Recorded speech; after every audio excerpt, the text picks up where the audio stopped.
Sejauh ini lembaga DPRD belum menerima laporan realisasi semester 1 Januari sampai Juni. Berdasarkan pasal 160 ayat 1 dan 2 itu paling lambat akhir Juli laporan realisasi semester 1 dan prognosis semester 2 periode Juli sampai Desember itu diterimakan ke lembaga DPRD. Oleh karena itu diminta kepada pimpinan Dewan yang terhormat harap menyurati pemerintah untuk sebelum mengakhiri bulan Juli laporan realisasi semester 1 dan prognosis Juli sampai Desember 2021 harus kita terimakan.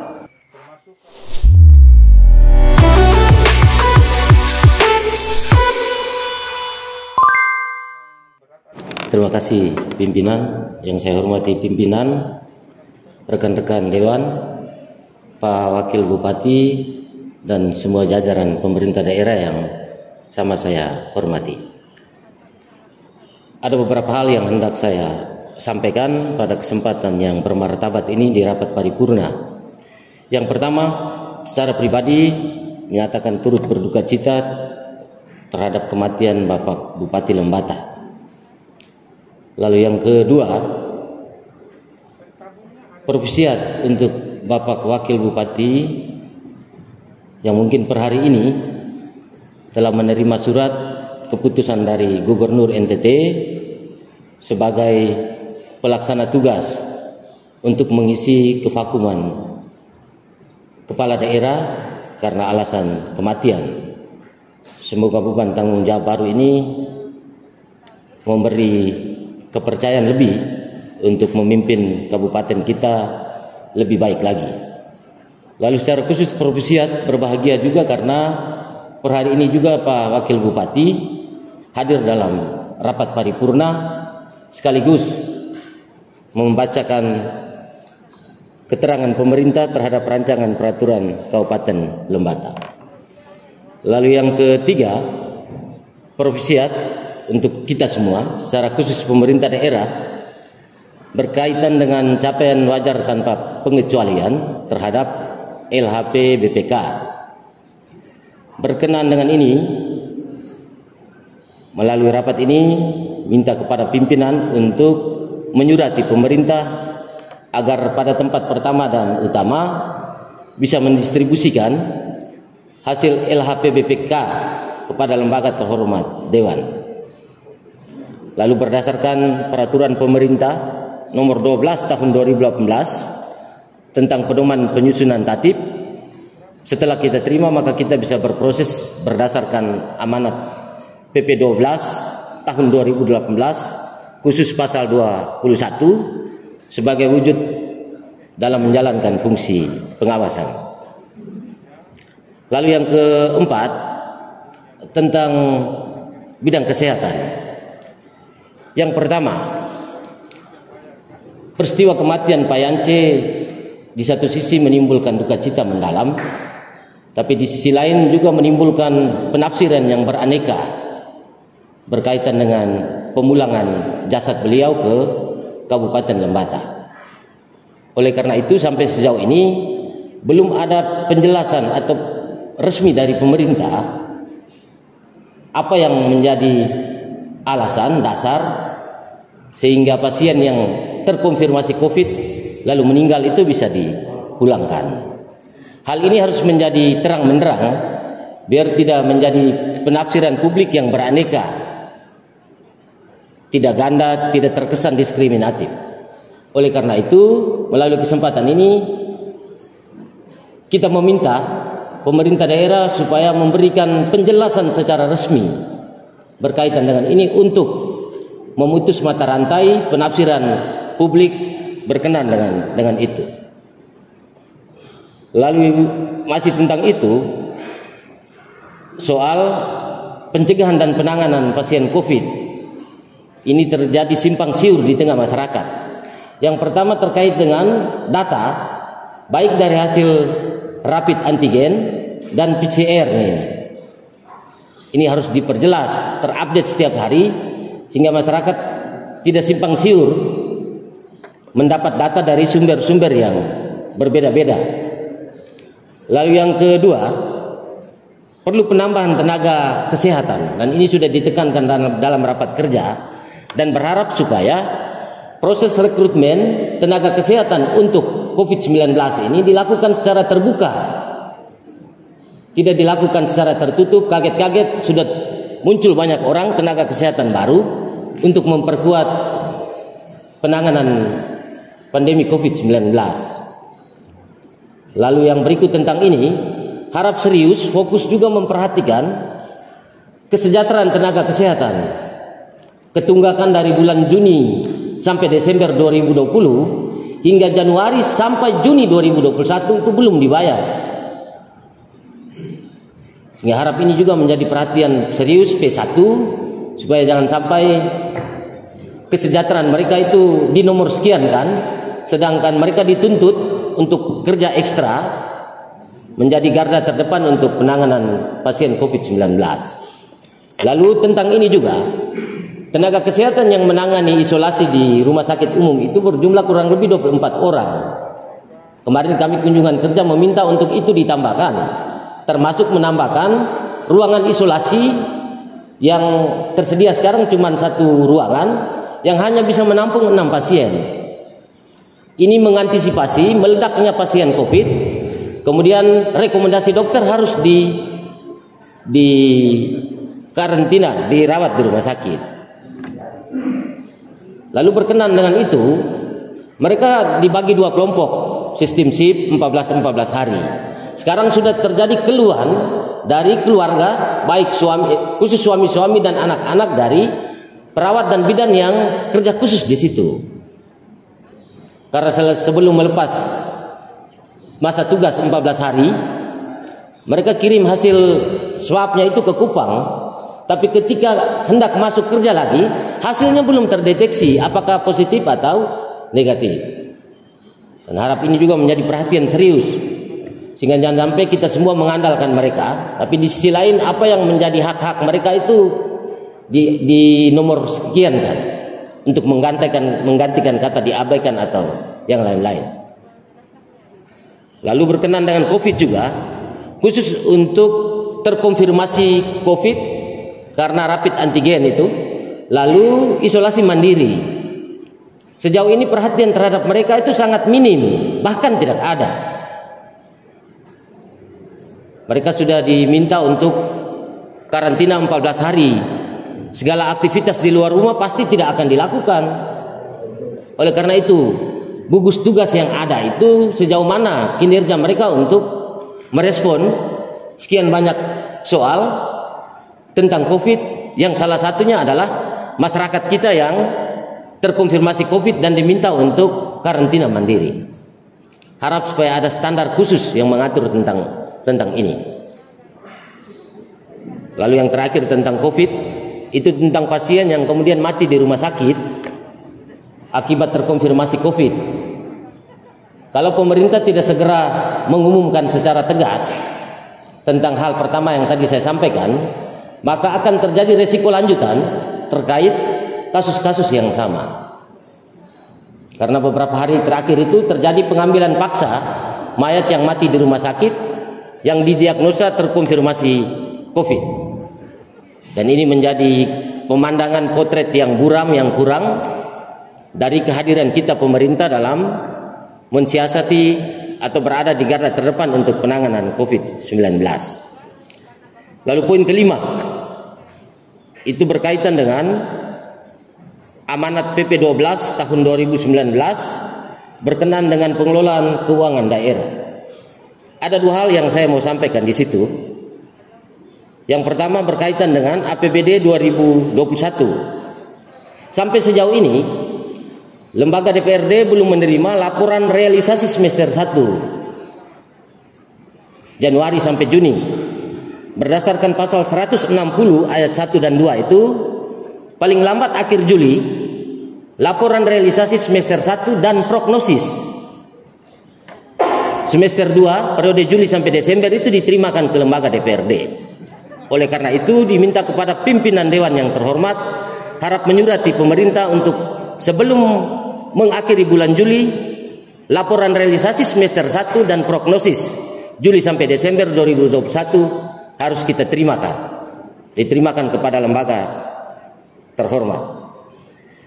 Lalu yang kedua, terkait APBD 2022. Mari kita belajar melawan lupa. Dalam pembahasan Banggar APBD 2020, kata ketua TAPD, kita akan komitmen di APBD 2022 supaya berjalan sesuai dengan alur dan siklus keuangan daerah. Berdasarkan pasal 290 PP 12 tahun 2019 ayat 1, lembaga DPRD harus sudah menerima rancangan KUA dan rancangan PPAS paling lambat minggu kedua Juli. Sekarang kita sudah minggu kedua. Itu rancangan KUA dan PPAS belum diterimakan juga ke lembaga DPRD. Oleh karena itu, pimpinan harap menyurati ini untuk mengingatkan pemerintah supaya kita setia dan taat pada siklus anggaran daerah. Sehingga jangan sampai kita disuguhkan di penghujung, lalu kita ribut banyak hal dan tidak mencermati secara detail keseluruhan APBD yang akan kita bahas di tahun anggaran berikut seperti pengalaman tahun-tahun sebelumnya. Harap ini menjadi penting, strategis, dan menjadi prioritas tidak hanya untuk pemerintah daerah, tetapi untuk lembaga ini melalui pimpinan supaya segera menyurati pemerintah supaya ini segera diterimakan. Lalu yang ketujuh, harap juga fokus dan serius menyelesaikan permasalahan soal persatian batas tanah antar desa, antar kecamatan yang berulang-ulang kali diangkat dalam forum rapat paripurna maupun rapat-rapat kerja komisi. Dan kalau ini dibiarkan akan beresiko pada konflik horizontal yang terjadi. Dan mayoritas hampir di 9 kecamatan ini menjadi permasalahan pokok yang kemudian tadi dalam laporan reses hampir dibacakan itu. Kita boleh terima penghargaan WTP, tapi jangan sampai persoalan horizontal antar masyarakat, antar desa, antar kecamatan itu tidak terurai secara tuntas. Sehingga harap di sisa 10 bulan kepemimpinan Lembaga Tersenyum ini bisa menyelesaikan itu supaya tidak dilimpahkan kepada pemimpin berikut berkaitan dengan itu. Lalu yang berikut tentang pendidikan, ini juga menjadi masalah. Puluhan sekolah kita jenjang TK PAUD, SD dan SMP itu tidak memiliki kepala sekolah definitif. Ini ironis ini. Kita masuk tahun ajaran baru.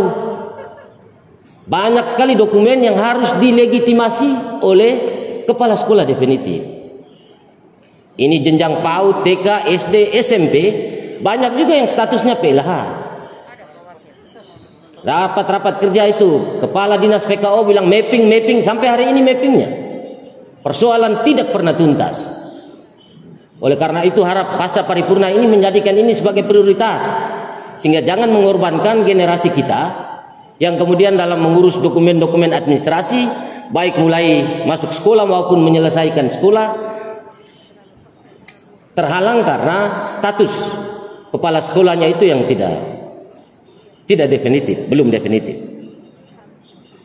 Yang terakhir, hampir setiap tahun di periode bulan-bulan ini itu terjadi kebakaran di mana-mana. Dan per hari ini itu sudah terjadi kebakaran di daerah Wajaran. Padang rumput itu akibat orang lewat lalu buang puntung rokok atau apa, disengaja atau tidak, itu kita tidak tahu seperti apa dia punya.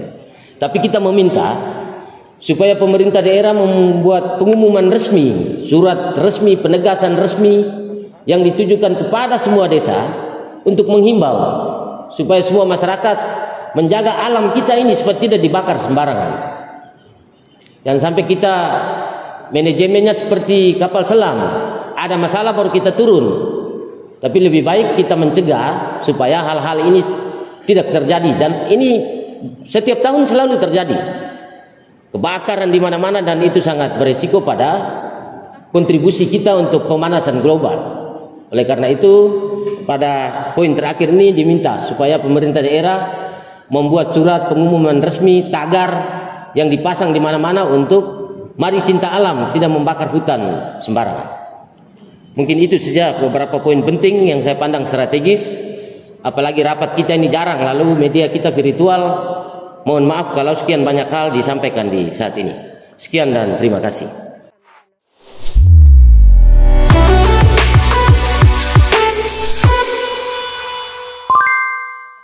Terima kasih pimpinan. Saya langsung saja forum paripurna yang saya hormati. Saya ada 2 poin yang saya mau sampaikan. Yang pertama, dari hari Minggu, Senin, Selasa itu saya mendapat informasi dari keluarga pasien yang dirawat di rumah sakit umum dan di rumah sakit lepra. Itu berkenaan dengan kebutuhan plasma darah. Lalu keluarga harus pontang-panting meneruskan kebutuhan itu ke WA group, bahkan ada yang menaikkan itu ke media sosial. Ada informasi yang berkembang itu sampai cari ke Kupang pun tidak ada itu plasma darah. Apalagi ada kriteria yang juga mereka masukkan di situ, itu sangat berat kalau mau dibilang. Oleh karena itu pada kesempatan ini kita minta penjelasan pemerintah berkenaan dengan ada tidak ketersediaan alat yang bisa dipakai untuk dan atas nama donor plasma darah itu. Karena informasi yang berkembang alat itu hanya ada di Kupang, sedangkan masyarakat kita yang membutuhkan plasma darah itu sudah ada di kabupaten kita. Sehingga ini kita butuh penjelasan dan butuh penanganan cepat untuk itu. Lalu kalau memang alatnya tidak ada, kalau boleh menjadi prioritas untuk diadakan atas nama kebutuhan masyarakat. Kurang lebih per hari ini ada 5-6 pasien yang membutuhkan donor plasma darah itu. Lalu yang kedua,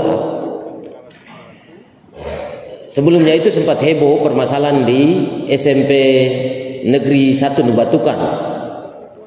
Dan sampai dengan hari ini simpul penyelesaian terhadap masalah itu rasa-rasanya belum tuntas. Karena masih terjadi keluhan di sana sini. Khusus yang pertama itu berkaitan dengan sejauh mana tindak lanjut laporan pemeriksaan inspektorat yang sudah diterimakan ke para pihak. Sejauh mana tindak lanjut itu? Karena limit waktu menindaklanjuti laporan inspektorat itu 60 hari. Sehingga ini perlu dipastikan, perlu diinformasikan sejauh mana tentang itu. Lalu yang kedua itu permasalahan tentang guru-guru KSO yang kemudian dalam informasi terakhir mereka harus mengajukan lamaran itu yang dikirim ke dinas. Dan hal ini tidak berlaku untuk semua sekolah, hanya berlaku untuk SMP Negeri 1 Nubatukan. Harap ini juga menjadi perhatian supaya guru-guru yang sekian lama mengabdi di SMP Negeri 1 Nubatukan tidak digantung nasibnya. Tidak ada kepastian berkenaan dengan apakah mereka tetap guru dengan status KSO atau mereka berhenti dan menjadi guru sukarela yang kemudian mengajar tanpa diapresiasi jasanya itu. Lalu yang ketiga tentang SMP negeri, tentang status kepala sekolahnya itu. Apakah masih PLH atau sudah PLT atau sudah definitif? Perlu diingat SMP Negeri 1 Nubatukan itu sekolah rujukan. Kemudian kalau permasalahan ini digantung dibiarkan sekian lama, dia menjadi model pendidikan yang kurang baik juga untuk keseluruhan kabupaten. Mungkin itu pimpinan 2 hal berkenaan dengan itu. Terima kasih.